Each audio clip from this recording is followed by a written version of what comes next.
Inilah kisah Kenshin, seorang pemuda kaya yang menyamar kerja sebagai cleaning service. Versi Kaori TV, episode 234. Kenshin yang berjalan menyeberang itu, dirinya pun telah sampai di pandangan Kaori. Sambil melangkah, Kenshin itu tersenyum. Begitu pula dengan Kaori. Lalu Kenshin pun bilang, Kaori, kamu tadi dari kosku ya? Kok nggak telepon dulu gitu? Katanya kamu datang entar sore. Kok sekarang udah sampai sini? Kaori menjawab, ya nggak apa-apa kan? Lagian tadi, aku udah telepon kamu berkali-kali. Coba lihat aja handphone kamu itu. Kenshin menyahut, oh iya ta, maafin kalau gitu. Aku nggak bawa handphone ini. Handphoneku aku tinggal di tempat kos. Lagi diisi baterainya. Kaori lalu bicara, kamu katanya sakit, kok keluar siang-siang gini? Kenshin lalu bilang, kan aku udah baikan. Tadi hanya pusing saja. Ini aku lagi cari minuman es dan roti. Kenshin menunjukkan plastik yang berisi makanan itu. Lalu ia bicara ke Kaori. Kaori, kamu mau roti ini enggak ya? Kaori pun menjawab, enggak ah. Aku udah makan tadi. Lalu Kaori bicara, kamu kok siang-siang gini, minum es gitu, kagak baik itu loh. Entar malah sakit lagi. Kemudian, ia mengambil makanan yang ada di dalam mobilnya. Kaori itu berkata, ini aku bawain makan siang untuk kamu. Kenshin menyahut, kok aku jadi ngerepotin kamu ya? Aku kan kagak enak sendiri nih. Kenshin sambil menerima makan siang itu dari Kaori. Lalu ia bicara, terus makannya ini di mana ya? Kaori menyahut, ya kita kembali ke tempat kos kamu gitu. Masa makan di sini?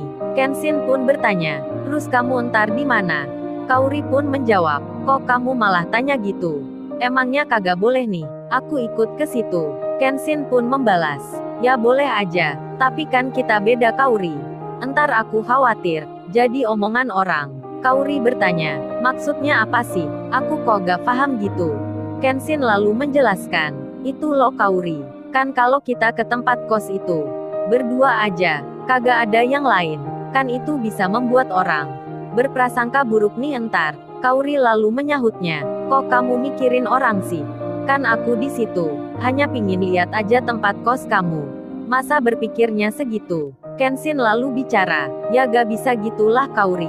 Kita ini kan hidup berdampingan, harus ngikuti aturan. Kecuali di negeri barat situ, yang bebas semaunya. Kenshin lalu melanjutkan, oh iya, mobil kamu parkir sini aja ya.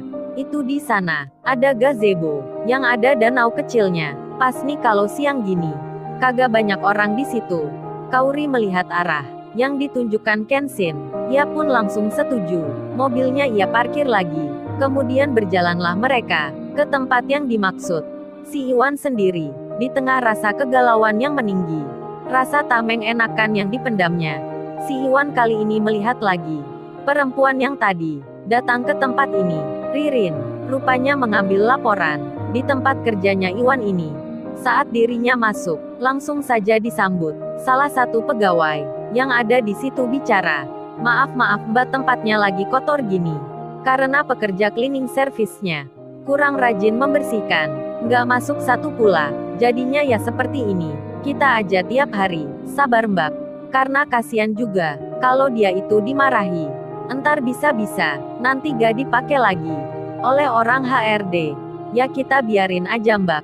Semampunya dia kerja. Maafin ya mbak, kalau lantainya kotor gini. Ririn, yang berdiri di depan meja, sambil melihat itu semua, ia berada di dekat orang yang bertanggung jawab di situ. Karena memang Ririn kesini ingin bertanya, mengumpulkan data. Jadinya sebelum itu, semua pegawai yang di sini sudah mendapat pemberitahuan tentang perihal Ririn yang datang dari kantor pusat. Jadinya saat itu, sikap mereka berubah menjadi baik, bahkan pada Iwan sekalipun. Susanti itu, saat dipanggil atasannya, ketika ia melewati Iwan, sampai dirinya bicara sopan, minta izin akan jalan. Mas maaf ya, saya mau lewat sini. Maaf ya ganggu kerjanya. Si Iwan, yang mengambil kotoran itu, yang sedang membersihkan lantai, jadi merasa aneh. Bisik hatinya, mungkin ini sementara, karena terlihat olehnya, Susanti yang ke depan itu sedang ditanya atasannya. Di sampingnya itu pula, ada Ririn. Wanita yang dilihatnya tadi sedang mencatat. Jadinya Iwan tahu maksud dan tujuannya. Lalu karena hal tersebut, karena dirinya yang melihat Ririn agak lama, si Iwan pun jadi teringat akan wanita yang baik itu. Bisik hatinya mengungkapkan suatu hal yang sebenarnya. Iwan lalu menerka, menjawab pertanyaannya sendiri. Ia pun mengingat dengan pasti. Iwan itu berkata, oh ternyata, cewek itu, kalau kagak salah, pernah ke tempat kosku dulu. Ia bertanya, mencari Kenshin. Waduh aku jadi malu nih. Si Iwan akhirnya mengetahui juga siapa Ririn itu sebenarnya. Sementara, Ririn sendiri terlihat masih sibuk. Ia bicara dengan beberapa orang pegawai yang ada di situ. Beruntungnya di hari itu, Kenshin tak masuk kerja karena merasa tak enak badannya. Lalu Kaori, yang bersama Kenshin, ia tiba di gazebo yang terbuat dari jerami. Kayu-kayunya pun nampak menarik hati. Seperti halnya yang ada di desa. Kaori lalu bertanya, Kenshin aku kok baru tahu nih. Asyik ya tempatnya, meski saat ini kan cuacanya panas, tapi sejuk ya di sini. Banyak pohon-pohonnya dan tanamannya pula. Kamu kok nggak pernah cerita sih ke aku? Kenshin menjawab, kan kita aja baru dekat gini. Masa aku langsung cerita ke kamu? Seperti bilang, Kaori, ada tempat asyik lo di daerahku. Apa kamu nggak ingin main ke situ nih? Kan lucu, kita kan saat itu belum dekat seperti ini. Entar malah kamu bilang, cowok ini lagi bicara apa sih? Lagi ngelindur kali. Kaori menyahut, sambil tertawa. Iya juga sih, kan belum ada hubungannya. Berarti sekarang kita udah beda ini.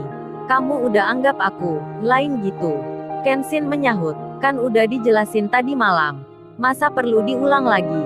Kaori menjawab, diulang lagi kan juga nggak apa-apa gitu. Kenshin pun menyela, terus kalau bahas itu, mengulangi kata-kata tadi malam. Makannya ini, jadinya kapan nih? Kaori pun tersadar, lalu ia bicara, iya maaf, aku sampai lupa nih, ayo dimakan nih. Enak loh menunya. Kaori pun menyiapkan, lalu diletakkan di depan Kenshin. Akhirnya, mereka berdua pun duduk di dalam gazebo sambil melihat danau dengan semilir angin yang membuat rambutnya Kaori tersibak melayang-layang. Di tengah hal tersebut, saat dirinya makan, Kenshin bercerita, Kaori, tadi kalau nggak ada orang bicara tentang kamu, mungkin kita nggak ketemu siang ini. Kaori pun bertanya, emangnya hubungannya apa? Kok ada orang bicarain aku? Kenshin menjawab, itu tadi ada dua cowok yang naksir kamu. Mereka naik sepeda, lalu saling bicara. Aku dengar tak sengaja, salah satunya mau minta kenalan dengan kamu. Karena hal itu, jadinya aku melihat ke belakang. Ternyata itu kamu yang dimaksud. Apa kagak tahu ya mereka? Kalau cewek itu sudah ada yang punya. Aduh, asyik. Kenshin berani banget ya, sampai bicara seperti itu. Tentu saja Kaori pun tersenyum. Merona-rona mukanya, wajahnya langsung nampak beda. Kemudian ia bertanya, terus yang punya siapa nih? Disebutin gitu dong namanya, biar aku kagak penasaran ini. Kenshin menjawab, apa perlu itu ya? Bukannya kamu sendiri udah tahu? Masa minta penjelasan lagi? Kaori menyahut, ya iya gitu, kan aku belum tahu maksudnya. Harus diucapin nih, siapa itu yang punya? Kenshin lalu menjawab, kamu kok pingin tahu banget sih? Padahal kan sudah sering dekat sekali. Kamu itu kan yang punya mama, maksudnya mama kamu, kan kamu putrinya, ya itu maksudnya. Kenshin tersenyum-senyum, ia menggoda Kaori. Kaori pun lalu bilang, sambil tersenyum pula, ia memukul-mukul bahunya Kenshin, sembari ia bicara, jahat banget nih kamu, jahat banget, malas aku kalau gini. Kamu ngerjain gitu, nggak serius bicaranya. Kenshin menjawab, loh, kan itu benar ya, kamu putrinya mama, masa putrinya orang lain? Kaori cemberut, lalu ia menyahut, kalau itu sih ya dari dulu. Aku sudah tahu. Kenshin sambil melihat Kaori, kemudian bicara, terus maunya situ, mau jadi punya siapa? Kaori menjawab, sudahlah aku malas bicara lagi.